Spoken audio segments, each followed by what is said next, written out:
Assalamualaikum Moms. Hai semuanya, terima kasih ya udah klik video ini dan jangan lupa tonton videonya sampai akhir.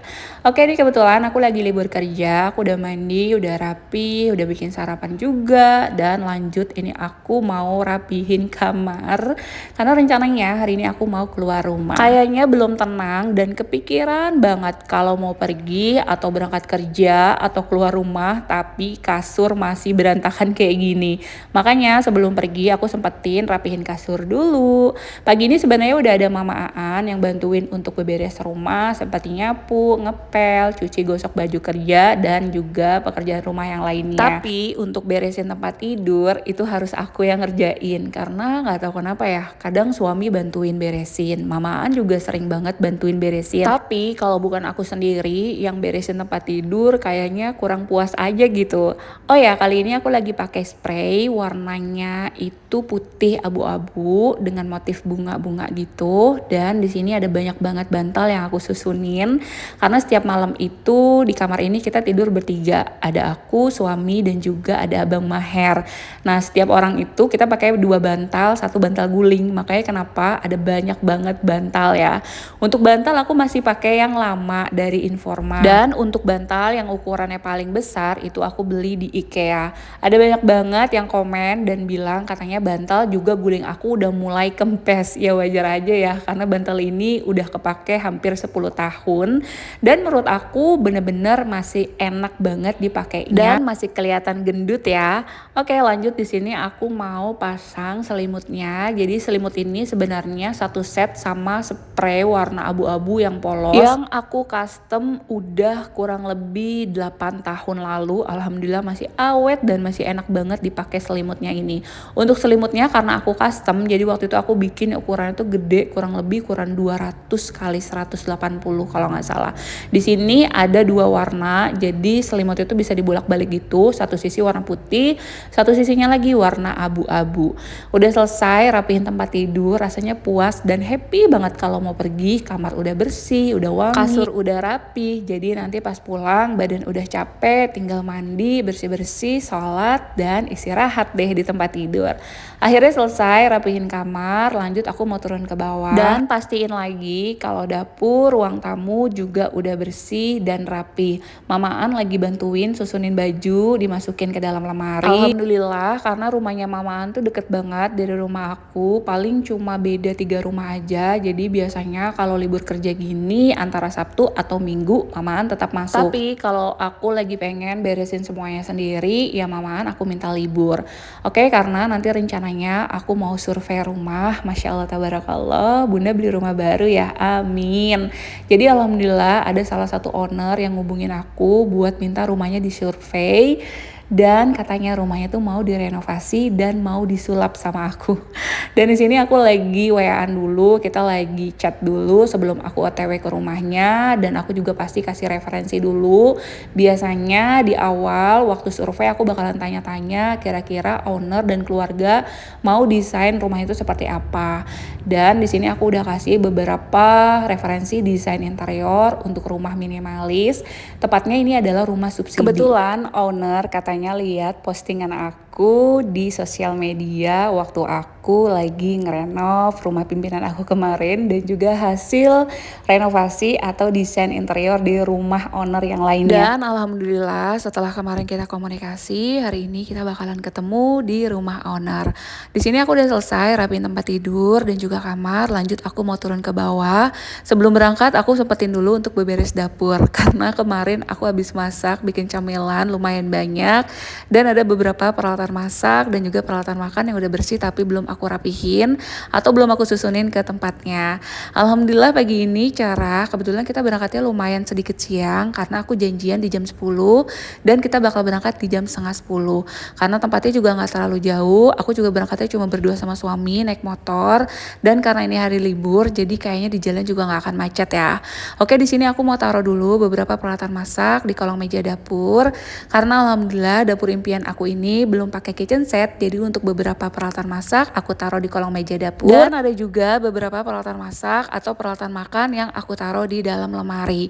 Untuk lemari sebenarnya aku cuma punya satu lemari yang aku beli dari IKEA, dan juga ada beberapa lemari lain tapi terbuka. Untuk piring, gelas, dan peralatan makan aku taruh di lemari yang tertutup. Dan untuk beberapa peralatan masak lainnya yang ada tutupnya biasanya aku taruh di lemari yang terbuka.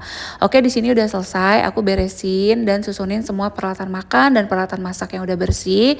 Lanjut aku sempetin cuci piring kotor dulu. Padahal nanti juga piring kotornya pasti dicuciin sama Mama Aan. Tapi karena aku udah biasa ngerjain semua pekerjaan rumah sendiri, kayaknya ada yang kurang gitu kalau ngelihat peralatan masak kotor atau piring kotor nggak langsung dicuci. Oke, di sini aku udah selesai cuciin peralatan makan yang kotor, tadi bekas sarapan suami. Lanjut aku mau siap-siap dulu. Masya Allah, tabarakallah, berawal dari rumah impian ini yang aku tempatin bersama suami dan juga anak-anak. Disinilah aku mulai mewujudkan semua mimpi-mimpi aku, semua imajinasi aku, semua hayalan aku yang awalnya cuma ada kamar, ada toilet, terus kita punya dapur sempit. Masya Allah, akhirnya satu persatu mimpi aku mulai terwujud karena satu persatu ruangan yang aku mimpikan sudah bisa aku wujudkan. Salah satunya dapur impian ini yang ukurannya 4x4 meter dan sudah termasuk dengan ruang makan atau ada meja makannya.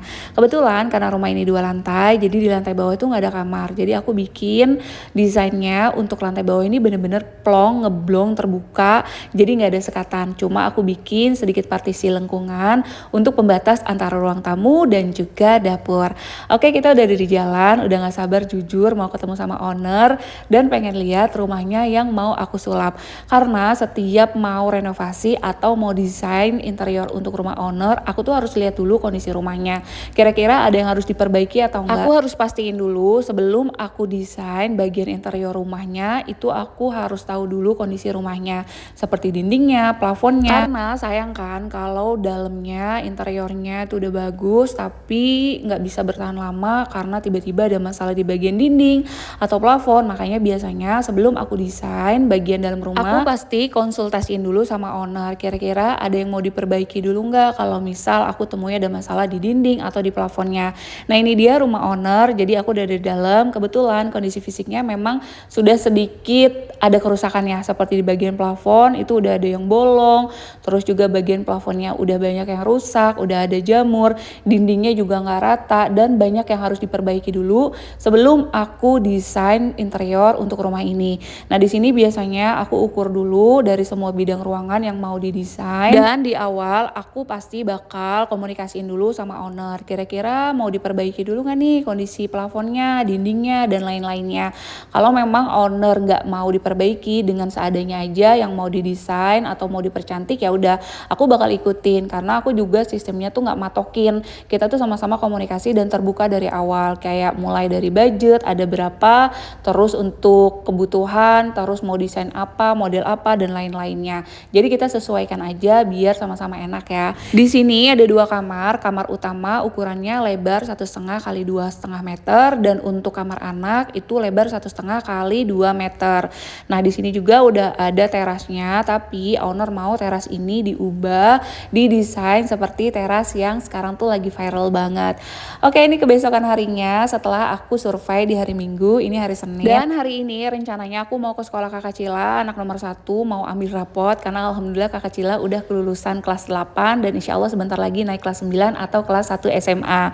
Tadi aku udah izin sama pimpinan kalau aku nggak bisa datang pagi karena aku harus ambil rapot anak dulu dan itu tidak bisa diwakilkan, apalagi ini untuk rapat kelulusan ya. Udah selesai mandi, beberes, siap-siap pakai baju seragam, dan juga nggak lupa rapiin tempat tidur. Lanjut aku mau turun ke bawah karena suami udah nunggu di bawah. Nanti dari sekolah Kakak Cila aku bakal langsung berangkat ke tempat kerja, tapi sebelumnya aku juga bakal mampir ke sekolah SMA tujuan Kakak Cila. Alhamdulillah Kakak Cila lulus kelas 8 yang insya Allah sebentar lagi naik kelas 9 atau kelas 1 SMA. Dan alhamdulillah Kakak Cila mau masuk SMA negeri dengan jalur prestasi. Jujur ini adalah pengalaman pertama kali Bunda ngurus anak masuk sekolah negeri, karena memang 3 anak Bunda semua dari TK sampai SMP tuh semua sekolahnya tuh swasta. Nah, ini kita udah ada di bawah, Kakak Cila juga udah siap, kita mau ke sekolahnya. Janjian sama ibu guru tuh di jam 9 pagi, tapi kita berangkat dari jam 8 karena aku mau mampir ke sekolah SMA negeri tujuan Kakak Cila dulu untuk ngecek kira-kira udah ada pengumuman atau belum, karena jujur aku deg-degan banget. Apalagi nih Kakak Cila masuknya pakai jalur prestasi ya, yang mana pasti ada banyak banget anak-anak yang berprestasi dengan nilai yang terbaik, pasti bakalan di ranking dan semoga Kakak Cila bisa masuk ke SMA favorit negerinya ya. Waktu tuh bener-bener cepet banget ya Mams, kayaknya baru kemarin Kakak Cila aku daftarin TK dan diantar jemput sama mama karena aku harus kerja. Tahu-tahu sekarang Kakak Cila udah mau jadi anak SMA dan gak terasa pastinya sebentar lagi bakal lulus SMA dan insya Allah bakal jadi anak kuliahan. Masya Allah, doain ya semua anak-anak bunda dimudahkan dalam menuntut ilmu, menghafal Al-Quran, dan semoga menjadi anak yang bermanfaat dan berbakti pada orang tua dan juga menjadi anak yang berprestasi. Amin.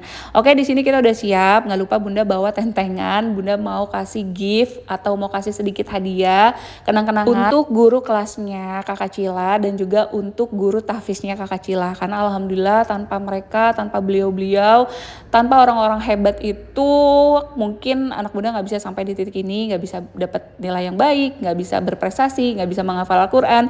Karena jujur karena bundanya harus kerja dan bunda benar-benar ngerasa belum bisa menjadi ibu yang baik. Selain waktu bunda nggak punya banyak buat anak, bunda juga nggak bisa kasih apa ya kayak perhatian yang penuh buat anak-anak. Terus juga bunda nggak bisa nemenin anak-anak seharian, belajar dan lain-lain. Tapi alhamdulillah anak-anak ngerti kenapa bundanya harus kerja, karena memang bundanya kerja bukan cuma untuk diri bunda sendiri dan juga bukan cuma untuk anak-anak, tapi ada banyak banget orang-orang yang harus bunda bantu. Selain nomor satu ada orang tua, keluarga, dan juga ada banyak banget orang yang kerja sama bunda.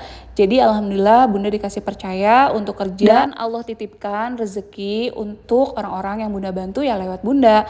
Alhamdulillah kita udah sampai di sekolahnya Kakak Cila. Di sini sepi banget karena anak-anak yang kelas 7 atau kelas 8 itu lagi masuk kelas dan di sini kita udah masuk ke dalam kelasnya Kakak Cila. Ternyata kita datangnya kecepatan tapi nggak apa-apa karena bunda udah janjian sama gurunya dan bunda juga harus langsung berangkat ke tempat kerja dan suami juga harus kerja. Makanya bunda minta untuk ambil rapot dan surat kelulusannya itu lebih awal. Di sini Kakak Cila deg-degan banget sama hasilnya, tapi insya Allah bunda yakin dengan hasil Kakak Cila selama ini, hasil perjuangan belajarnya, sekolahnya, semangatnya, tanggung jawabnya, walaupun nilainya nggak tinggi, tapi setidaknya bunda sudah memberikan tanggung jawab sama anak-anak bunda sejak dini. Dan Masya Allah tabarakallah, bersyukurnya alhamdulillah ternyata Kakak Cila malah dapat peringkat kedua nilai TKA terbaik dari mata pelajaran bahasa Indonesia.